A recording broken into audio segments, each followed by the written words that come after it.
केसीआर हमेशा कहा करते हैं कि निज़ाम मेरा बादशाह है, ये शहर निज़ाम का है, तेलंगाना निज़ाम का है, आंध्रा निज़ाम का है।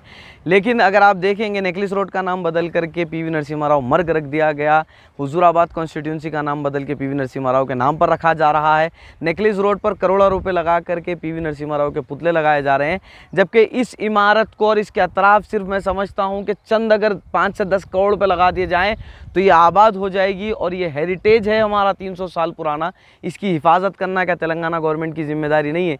केटीआर अक्सर हमने देखा कि बहुत ज़्यादा डेवलपमेंट की बात करते हैं। जब योगी आदित्यनाथ की एक स्पीच आई थी तब केटीआर ने कहा था कि we are not the name changer but we are the game changer. तो गेम चेंज करिए साहब, आइए इस इमारत को आबाद करिए, ये आपकी जिम्मेदारी है। आर्कियोलॉजिकल डिपार्टमेंट क्यों खामोश है, department of heritage of Telangana क्यों खामोश है इस मसले पर। आदाब नाजरीन, इस वक्त हम लोग शहर हैदराबाद के एक ऐसे इलाके में आए हुए हैं जो काफ़ी ज़्यादा मशहूर है और जहां का डेवलपमेंट काफ़ी ज़्यादा आजकल बोल रहा है। लेकिन उसी से बिल्कुल हाफ़ किलोमीटर के फासले पर मेरे पीछे जो आप देख रहे हैं ये तारीख़ साज इमारत, जिसकी अगर संग बुनियाद देखा जाए तो 1676 ईस्वी है, यानी कमोबेश आज से 300 साल पुरानी ये इमारत है और माशाल्लाह से आज भी जैसे कि जूं की तूं कायम है। लेकिन इसके साथ आर्कियोलॉजिकल डिपार्टमेंट और तेलंगाना हेरिटेज, जो डिपार्टमेंट ऑफ हेरिटेज तेलंगाना है DHT, उसकी लापरवाही और साथ साथ वक्फ बोर्ड की भी इसके साथ लापरवाही है। आप देख सकते हैं कि ये बहुत बड़ी ज़मीन है और बताया जाता है कि कुछ ज़मीन यहाँ पर से कब्ज़ा भी हो चुकी है, लेकिन उसके बावजूद भी इसे क्यों एक हेरिटेज डिक्लेयर नहीं किया गया, जबकि इसकी तारीख़ है 1676 ईस्वी में मलिक मियाँ मिश्क ने इसे बनाया था। और आप लोग समझ सकते हैं कि हमारे यहाँ क्या, अगर मुश्क का अगर मायना देखें तो खुशबूदार बताया जाता है, लेकिन अब इस महल के पास अगर आप आ जाएं तो आपको यहाँ पर गंदी बदबू के सिवा कुछ मिलने को नहीं रहा। इमारत आज भी मजबूत है, हमने अंदर का दौरा किया। अगर वक्फ बोर्ड चाहे या आर्कियोलॉजिकल डिपार्टमेंट चाहे या डिपार्टमेंट ऑफ हेरिटेज तेलंगाना अगर चाहे तो ये लोग इसे रिस्टोर कर सकते हैं। यहाँ पर एक बहुत बड़ा पार्क कायम किया जा सकता है, एक बहुत बड़ा, मैं बता रहा हूँ क्योंकि ये जो ज़मीन है ये कुछ एकड़्स पर ज़मीन यहाँ पर है, लेकिन उसके बाद भी यहाँ पर नाइंसाफ़ी हो रही है। ऊपर हमने देखा कि जो महल है, इस महल के ऊपरी हिस्से में हमने जा कर के देखा तो वहाँ पर कुछ गैर मज़ाहिब के तस्वीर लगे हुए हैं। पीछे की जानिब ज़मीन के कुछ और यहाँ पर दीगर कुछ डेयरी फार्म्स हैं और कुछ और भी चीज़ें यहाँ पर हमने देखी। तो बहरहाल ये जो बड़ी ज़मीन है, इस ज़मीन को कहीं ना कहीं आर्कियोलॉजिकल डिपार्टमेंट की जानिब से बहुत ज़्यादा नेगलेक्ट किया जा रहा है। ये नहीं किया जाना चाहिए।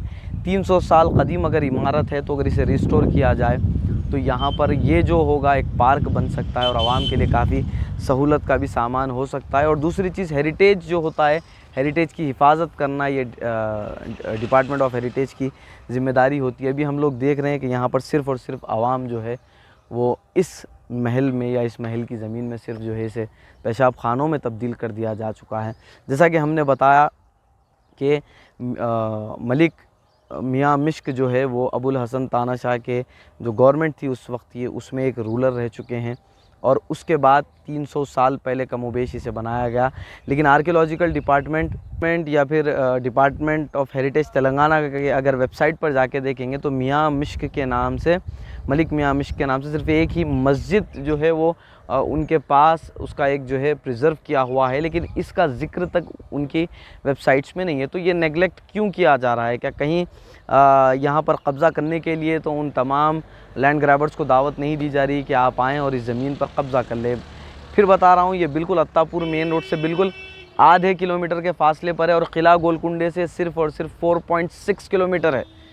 आप सोचिए कि जहाँ पर जो कदीम चीज़ें हैं, जो कदीम शहर हैं, उन लोगों के नाम तब्दील किए जा रहे हैं, लेकिन ये इमारतें उस वक्त बनी थी जब शहर हैदराबाद नया था, लेकिन उसके बावजूद भी इनके साथ क्यों इतनी ज़्यादती की जा रही है?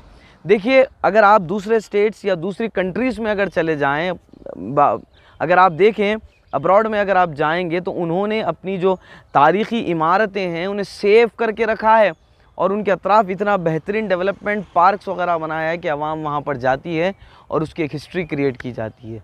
तो हैदराबाद के साथ अक्सर यही हो रहा है कि जो निज़ाम दौरे हुकूमत या कुतुबशाही दौरे हुकूमत की जो तारीख़ी इमारतें हैं उसे बहुत ज़्यादा नज़रअंदाज किया जा रहा है। ऊपर की जानिब हम गए, हमने ऊपर की खस्ता हालत देखी और अगर आप देखेंगे इस महल के पीछे भी इसकी काफ़ी ज़्यादा ज़मीन है। ये महल मैं फिर बता दूं कि इतना ज़्यादा ख़राब भी नहीं हुआ है।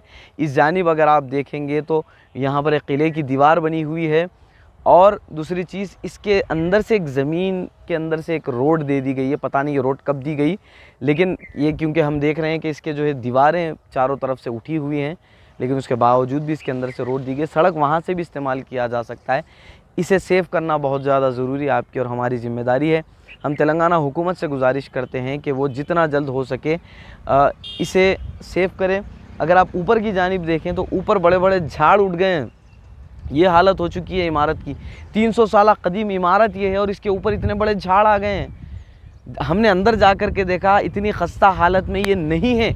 इसे प्रिजर्व किया जा सकता है, मगर हो क्या रहा है, यहाँ पर शराबियाँ आते हैं, शराब नोशी करते हैं, अय्याशी यहाँ पर हो रही है। अय्याशी के लिए अड्डा बन चुका है। तो वक्फ बोर्ड को भी चाहिए कि वो सामने आए। वक्फ बोर्ड की भी बहुत बड़ी जिम्मेदारी बनती है इस मसले में। सिर्फ ये नहीं कि आप ऑफिस में बैठ कर के काम कर लें। हमारी औकाफ़ी जायदादें बहुत ज़्यादा कब्ज़ा होती जा रही हैं, ख़त्म हमारी तारीख़ कर दी जा रही है। अगर इसी तरह का हाल चलता रहा तो बमुश्किल 20 से 30 साल में हमारी तारीख़ ख़त्म कर दी जाएगी। अंदर के जो हमने मनाजिर आपको दिखाया, आपने देखे। अब आपकी ज़िम्मेदारी ये है कि आप इस वीडियो को ज़्यादा से ज़्यादा शेयर करें, आवाम को बताएं, और हो सके तो हमारी आवाम से गुजारिश करेंगे कि आप मुश्क महल टाइप करें गूगल में जा कर के, और इस जगह पर ज़रूर आते रहें, विज़िट करते रहें, और इंशाअल्लाह ताला इस जगह को आबाद करके रहेंगे ताकि यहाँ पर एक पार्क बन सके या आवाम के लिए बैठने की सहूलत। रिपोर्ट मुश्क महल से हम इसी तरह की स्टोरीज़ लेकर के आपके दरमियान हर अल्टरनेट डेज़ आएंगे, और हैदराबाद की तारीख़ को हम इंशाअल्लाह ताला आपके सामने रखते रहेंगे। जो हेरिटेजेस हैं हम उसे दिखाते रहेंगे। ये 99 एक्सप्रेस टीवी को आप देखते रहिए। हमारे चैनल को फेसबुक पर ज़रूर फॉलो करिए, यूट्यूब पर हमारे चैनल को सब्सक्राइब ज़रूर करिए, और अगर हमारे ये वीडियोस आपको पसंद आते हैं तो आप इन्हें शेयर करें। इसलिए नहीं कि हमें पॉपुलैरिटी मिले, बल्कि इसलिए कि ऐसी जो हमारी तारीख़ी इमारतें हैं इन्हें हम सेव कर सकें।